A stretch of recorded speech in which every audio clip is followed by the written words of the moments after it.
Welcome to Leonard Stories, where every story touches the heart. Every family has a secret. For Sarah Lark's family, that secret lies in a strange envelope that appears on her desk. A contract with a forged signature that could take away the only home her mother left. The deeper she digs, the more she discovers that not only is her sister involved, but also the man she trusted the most. And from that moment, Sarah knows if she stays silent, she will lose everything. Sarah Lark was 32 years old, a woman so careful that many called her a book-obsessed woman. Everything that passed through her life, from bills, messages to fleeting glances, was recorded in a blue-inked notebook. But that carefulness was not a habit. It was the only way for her to survive in a world full of lies. She had a younger sister, Naya, young, quick-witted, sometimes reckless. They were only together after their mother died. And the old house became a hotbed of arguments. "We should sell it, sister. We need money more than keeping a rotten house," Nia said firmly. "No, that's all my mother left. Do you want to erase all my memories?" Sarah replied, staring at her sister. Nia turned away, smiling half-heartedly. "What use is memory when you don't even have enough to eat?" The argument didn't go anywhere, so they chose silence. But the distance between them grew larger and larger. And then Calder Knox walked in. The director of the Halcyon Fund, a man with a gentle face and a voice that made anyone trust him. To Nia, he was the one who was willing to take her home after each shift. To Sarah, he was a solid support. But only outsiders could see clearly. Calder knew how to stand in the middle, making both sisters think he was the one he chose to stand on his side. One afternoon, Sarah received a strange envelope on her desk. Inside was a financial statement, the money circulating through shell companies. At the bottom was Calder's signature. She clutched the paper tightly, her hands shaking. When Calder walked in, he smiled. "You look tired. You should rest, Sarah." She hid the paper under the file, trying to keep her voice calm. "Do you have anything to explain to me?" Calder's eyes flashed and stopped very quickly. He tilted his head. "Explain what? You're being suspicious again." The words were gentle, but to Sarah, they were like a knife. That night, she went to her mother's house. Nia sat at the table, the bottle of sleeping pills right in front of her. "You drank too much," Sarah said. Nia shrugged, trying to smile. "Just the night shift. It's nothing. What are you hiding from me?" Sarah slammed her hand on the table, her voice harsh. Nia was silent for a moment, then softly replied, "It's none of your business." The words were like a slash, cutting the atmosphere in the room. A week later, Calder gave Sarah a new envelope. He said it was just a late guest list. But when she opened it, she saw the contract to transfer her mother's house. The signature at the bottom was Nia's. Sarah was stunned. Nia had signed. Calder looked at her, smiling calmly. "It's just a family matter. I'm just helping your sister complete the paperwork. Don't worry, everything is under control." Sarah looked straight at him, her eyes cold as ice. "Control? You think you can control me too?" Calder shrugged, his voice still even. "Don't make things complicated, Sarah. Sometimes, silence is the wisest choice." That night, Nia sent Sarah a text message. "Sis, I need to talk. Soon." Right after that, the phone vibrated again. A text from Calder. "I've taken care of it. Don't do anything stupid." Sarah sat silently, phone in hand, heart pounding. She knew from this moment everything had changed. Naya had betrayed her. Calder had treated her like a pawn. They thought she would stay silent forever. But this time, Sarah would not stay silent. Nia and Calder's messages kept Sarah awake all night. She opened and reopened the contract envelope. Naya's signature was hasty, crooked, as if she was being forced. The next morning, Sarah went to the notary office. The man at the filing desk remembered clearly. The girl signed very quickly, didn't ask many questions. The man who came with her explained everything. He looked like a lawyer. Sarah didn't need to hear more. In her mind, Calder's name was as clear as an indelible ink mark. That night, she went to the old house. Nia was washing the dishes, her eyes avoiding. "You signed it, right?" Sarah asked bluntly. Nia paused. The spoon fell into the stainless steel sink with a loud clang. Who told you?" Sarah threw the contract on the table. The papers said it, and it said it very clearly. Nia paled, trying to smile. "I have no choice, Sarah. I owe money. I was forced into a corner. Calder said if I just sign, he will take care of everything." "He?" Sarah interrupted, her voice cold. Nia was silent. The atmosphere was heavy. Nia's phone vibrated. Calder appeared on the screen. Sarah gritted her teeth. "Listen." Nia picked up the phone with trembling hands. "Are you okay?" Calder's voice rang out, steady and firm. "Don't worry, it's all in the plan. Just be quiet." Sarah snatched the phone. "What plan, Calder?" There was a moment of silence, then a small laugh. "Ah, so you know. But listen, Sarah, you better not interfere. You won't be able to bear it." The call ended. Nia collapsed on the chair, crying. Sarah didn't comfort her.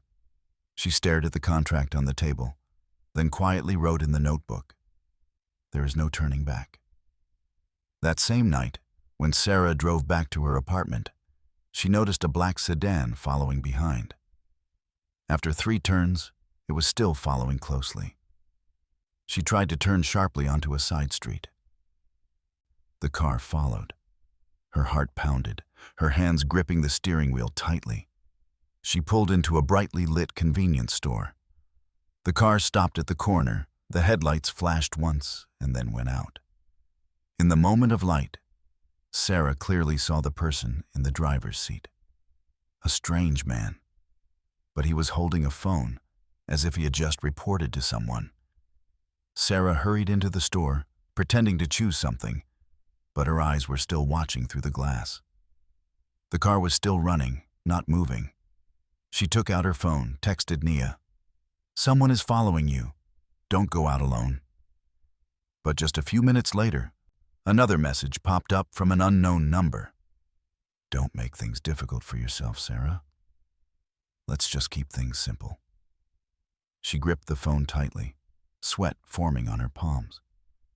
This wasn't a contract anymore. This was a warning. And it was from Calder. Sarah took a deep breath, her mind filled with only one thought. If she didn't fight back, next time it wouldn't just be a stalking, it would be a real accident. 2 days after the threatening call, Sarah could barely sleep. She sat alone in the living room, opening and reopening the envelope with Nia's signature. Looking at the signature, she could clearly see that it was written hastily and scribbled, as if someone was standing right next to her, forcing her to sign. In the morning, she went straight to the notary office listed in the contract. The man at the filing desk flipped through the book and said, "That girl signed very quickly. She didn't read anything carefully. There was a man with her who looked like a lawyer. He explained everything. She just nodded and signed." Sarah asked, "Do you remember that man's name?" He shook his head. "I don't remember. But I remember clearly he was very confident. He spoke as if everything had been arranged in advance. In Sarah's mind at that moment, the name Calder appeared clearly, like the sound of a hammer hitting the table. That night, she went to the old house. Nia was sitting in the kitchen. In front of her was a box of sleeping pills. When she saw her sister, Nia tried to smile, but her smile was stiff. Sarah sat down at the table, pushed the envelope towards her. "Did you sign it?" Nia lowered her head, not answering. Sarah gritted her teeth. "Don't be silent. Did you sign it?" Nia's hands trembled. The spoon on the table fell and made a clanging sound. "I have no other choice, Sarah.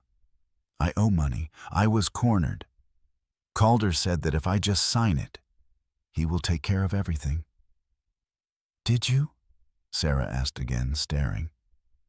Nia was silent. The atmosphere was as tense as a string about to snap. At that moment, Nia's phone vibrated. The name Calder appeared on the screen. "Listen," Sarah ordered. Nia pressed the answer button. Calder's voice rang out clearly. "Are you okay? Don't worry. We've made a deal. Just be quiet." Sarah snatched the phone, brought it close to her ear. "What plan, Calder? What do you want?" The other end of the line was silent for a few seconds. Then a small laugh rang out. "I want you to stop. That house is no longer yours. If you try to interfere, something will happen. Trust me, Sarah. No one will dare to oppose me and still be safe." Sarah's blood froze. She replied, her voice low but clear. "You picked the wrong person to threaten. I won't be quiet." She hung up, threw the phone on the table. Nia burst into tears. "Sister, he will do it for real. I'm scared." Sarah didn't hug her, just looked straight into her tear-filled eyes. "If we're scared, they'll win, and they won't stop." That night, while the two sisters were cleaning in the kitchen, a loud noise rang out in the yard. Sarah rushed to the window. A black sedan was parked right in front of the gate. The headlights flickered on and off, then turned off. Sarah pulled Nia back. Nia's heart was pounding, her face pale. The car started, slowly driving away. When they went out to check, they found a small piece of paper stuffed under the door crack. On it was only one line: "Don't test my patience." Nia almost collapsed. Sarah folded the paper, put it in her pocket, and said in a strangely calm voice, "Okay. If he wants to fight, we won't run. We'll trap him. And next time, the one who loses control won't be us." Sarah knew that papers and figures were not enough. Calder could deny it. He could blame anyone. The only thing that could tie him down was his own voice. So she planned to set a trap. She chose a crowded coffee shop with surveillance cameras and bustling people. It was not a quiet place to talk privately, but for Sarah, it was a shield. She hid her phone in her pocket and turned on the recording before leaving the house. With every step, she thought, if she failed today, she and Nia would not have a second chance. Nia followed, her face haggard from lack of sleep. In her hand was an envelope containing secretly taken photos. Nia whispered, "Are you sure this is a good idea? What if he finds out?" Sarah held her hand tightly. "We have no way back. Just a few words from him is enough." Calder arrived on time, still wearing his usual smile, a crisp white shirt and shiny shoes. Next to him was a large, cold-faced man. Calder looked around and pulled out a chair, as if this was just a normal appointment. "Your sister is so nervous," Calder said, his voice low and gentle. "Nia just signed a few papers. In return, her debt disappeared. It's fair for everyone." Nia's hands trembled as she pushed the envelope open. "I promised to help. but instead, you were followed. Who took this photo? Calder glanced at the envelope, then looked up at Sarah. Don't turn everything into drama. Just be quiet. Sarah, the quieter you are, the safer you are. The words fell neatly into the recording. Sarah's heart was pounding, but her face remained calm. She just nodded, pretending to accept. Calder stood up, saying he needed to go outside to make a call. The man accompanying him followed. Nia panicked and wanted to stand up and run after him. But Sarah held her back. Sit still. Let him be confident. At that moment, a shrill screech rang out on the street. A black sedan rushed to the curb, braking hard, the sound of burning tires. The shop window shook slightly. Nia screamed, backed up quickly, almost falling down the steps. Everyone in the shop was in an uproar. Someone shouted, "Oh my God, I almost hit someone!" The car stopped right in front of the shop door. The headlights flashed once and then turned off. The driver did not get out, only letting the engine roar. Then the car revved up and drove away. Nia sat down on the floor, holding her head, her face pale. He threatened me. Did you see? He really wanted to kill me. Sarah pulled her up, her voice firm. No, this is a warning. But he just revealed more. Every action he took left traces. And he didn't know. The words he just said were kept. She touched her pocket where the phone was still recording. Calder turned around, pretending not to know anything, still smiling. Sorry, the call was longer than expected. Shall we continue? Sarah looked at him, her eyes cold. You just said enough. I heard every word. Calder paused slightly, then smiled awkwardly. You are delusional. Don't let your imagination destroy your family. Sarah replied bluntly. My family was destroyed by someone else, not your imagination. The atmosphere in the shop was gloomy. Nia was still sobbing, hugging her hand tightly. Calder knew something was wrong, but he couldn't point it out right away. He only said one sentence before leaving. Don't make a big deal out of it, Sarah. The one who will suffer will always be you. He left, leaving behind the smell of expensive perfume and a suffocating feeling. Sarah sat quietly, took out her phone to check. The audio file was 17 minutes long. Calder's voice was clear enough to turn the threat into evidence.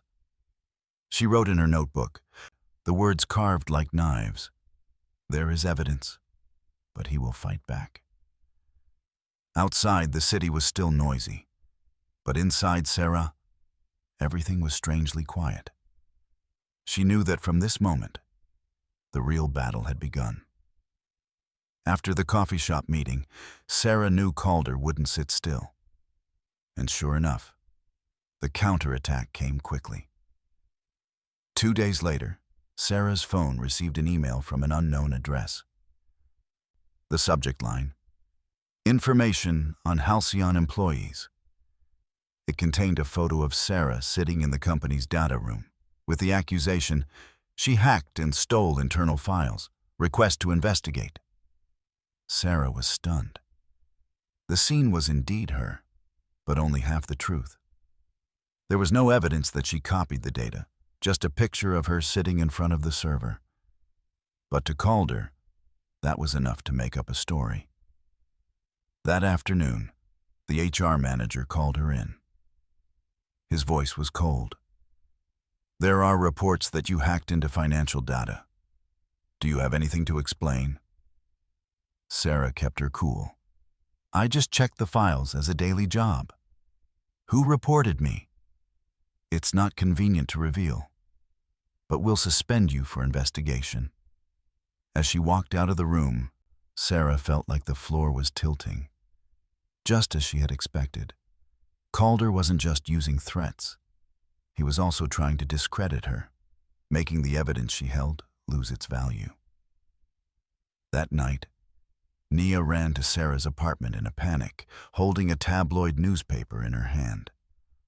On the front page was a large headline: Charity Fund Employee Suspected of Embezzlement. The illustration was Sarah, walking into the Halcyon building. "Sister, he spread the news. Everyone at the clinic is reading it. They're talking about it. I'm so ashamed." Nia burst into tears. Sarah clutched the newspaper, her lips pressed tightly together. This was a blow to her honor, to everyone's trust. If she was labeled a criminal, then her recording would easily be considered a product of illegal entrapment. The phone rang again. Message from an unknown number. "Just give us the USB and everything will disappear. If not, your life will be ruined." Nia was scared. "Sis, he knows about the USB. What should we do now?" Sarah took a breath and answered firmly. "If he knows, it means he's worried. And when someone like Calder is worried, he'll be vulnerable." That same night, as the two sisters discussed their plan, a noise came from outside the door. They were startled. Someone had just slipped an envelope under the door and left. Inside were 3 new photos: Nia on her way to work, Sarah opening the apartment door, and one last one, a photo of both sisters from the opposite window, as if someone was watching right across the street. Nia trembled, whispering, "He's watching our every move." Sarah threw the envelope on the table, her eyes cold as steel. "Good. The more he watches, the more he thinks he has control. But he doesn't know. We're watching him too." That night, Sarah turned on her computer, connected the USB drive containing the data. She selected each amount of money, each transaction line, and arranged it into a clear table. She wrote at the top of the document, "Falcon & Co. Evidence of illegal withdrawals from the Children's Fund." She sent a copy to a safe address, the independent lawyer Maeve had mentioned. Then she closed her laptop and turned to Nia. "You're ready to go. This battle won't be short. He'll attack your honor, your job, your safety. But in the end, he'll collapse. And we'll stand there and watch." Nia nodded silently, tears falling. In her eyes, Sarah was no longer just a cautious older sister, but a warrior, someone who had been pushed to the wall and now was ready to fight back. Outside, the night was quiet. But inside the small apartment, the two sisters had decided there would be no more retreat. After sending the documents to the independent lawyer, Sarah thought she was safe for now. But just 2 days later, everything exploded. First came the call from Maeve. She whispered into the phone, "Someone came to see me. They asked about you." I don't know how they knew my name. "Sarah, Calder is going too fast. He's bribed people in the system. I advise you to be careful."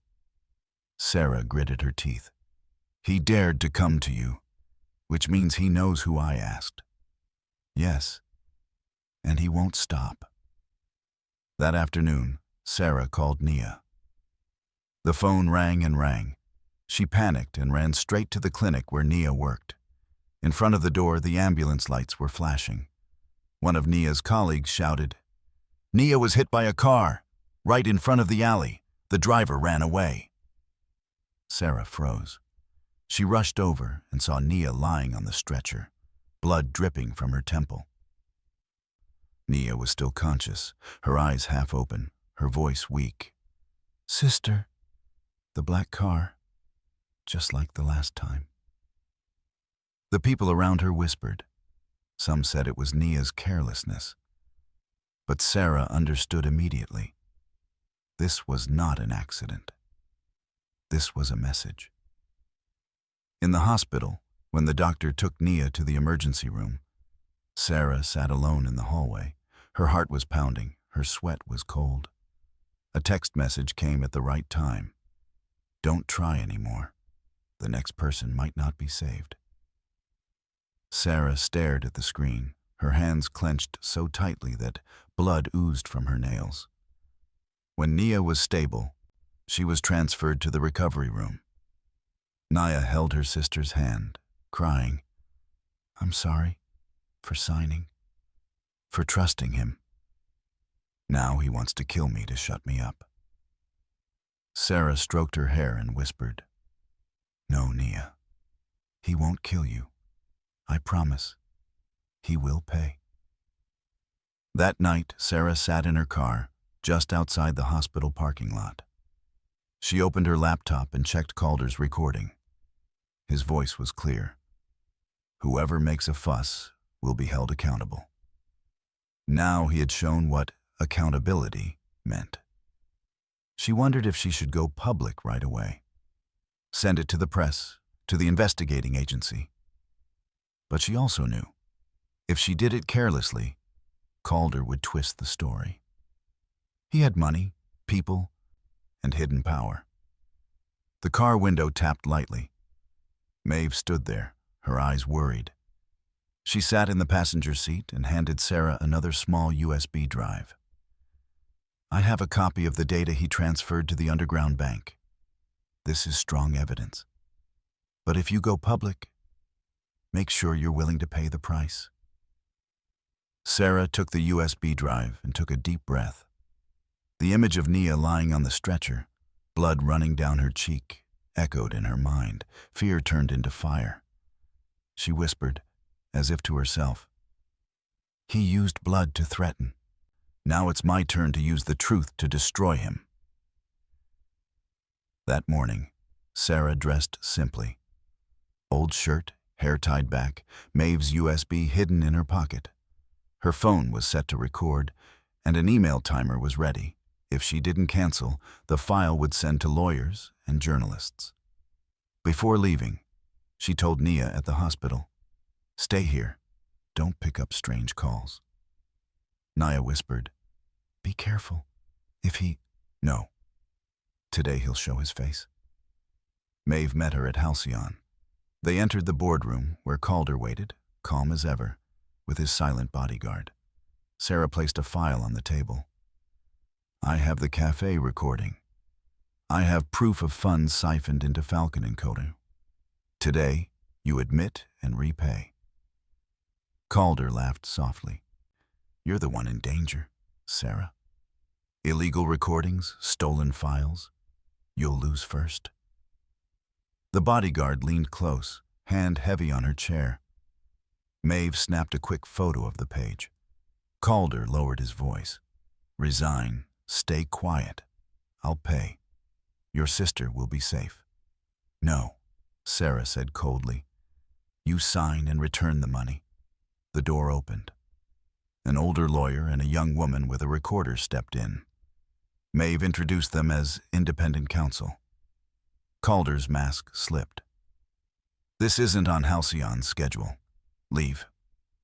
The lawyer set a binder down. "We have a preservation order. If you stop us, the authorities will receive it." Calder tensed, then suddenly yanked the fire alarm. Sirens blared, red lights flashing. His man blocked the door, but Sarah lifted her phone screen toward him. A notification blinked. "File sent." "You just triggered what I needed," she said. Security rushed in, followed by 2 plainclothes investigators. "We've received files and audio," one announced. "This room is now under seal." Calder tried one last time. "Fine, I'll sign restitution. Call it an error. No one needs jail. Your sister—" "Don't use her name," Sarah cut in. "That leverage is gone." The investigator ordered months of Falcon transactions printed, pages stacked high on the table. Numbers, dates, transfers, proof. Sarah's phone buzzed. "Nia more stable." Then another from an unknown number. "Watch yourself." She raised her head. "Record this. I've received threats, and I believe my sister's accident wasn't an accident." Halcyon's senior manager entered, face grim. He looked at the investigators, then called her. "You're suspended. Hand over your pass. Leave." For the first time, Calder's smile cracked. He turned to Sarah, voice sharp. "You'll regret this." She met his eyes. "I've regretted enough. The rest is yours." No applause, no relief, just the silence after the alarms stopped. Sarah walked out, lighter only because the truth was no longer hers alone. At the hospital hallway, she texted Nia. "Almost over. Don't be afraid." Nia replied, "I'm still afraid, but I trust you." Sarah closed her eyes for a moment. The war wasn't finished. But today, the lid had blown open, and Calder knew it. 3 days after the boardroom showdown, the city woke up to Calder's name across the headlines.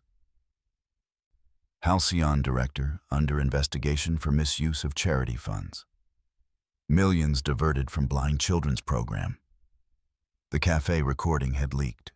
His voice, calm, cold, played on national television. The documents Maeve secured were released line by line. Transfers, shell accounts, his signature buried in approvals. Halcyon's board announced an emergency session. Investors fled. Calder's image, the polished benefactor, the man of vision, shattered overnight. At the hospital, Sarah sat beside Nia, reading the news aloud. Nia whispered, "He can't touch us now, can he?" Sarah stroked her hair. "No, he's finished." But Calder wasn't done pretending. That evening, he held a press conference. Cameras flashed as he stepped up, pale but defiant. "These accusations," he declared, "are part of a personal vendetta by a disgruntled employee. I have dedicated my life to helping the vulnerable." He paused, scanning the crowd. And then, another screen lit up behind him. Someone had hacked the live feed.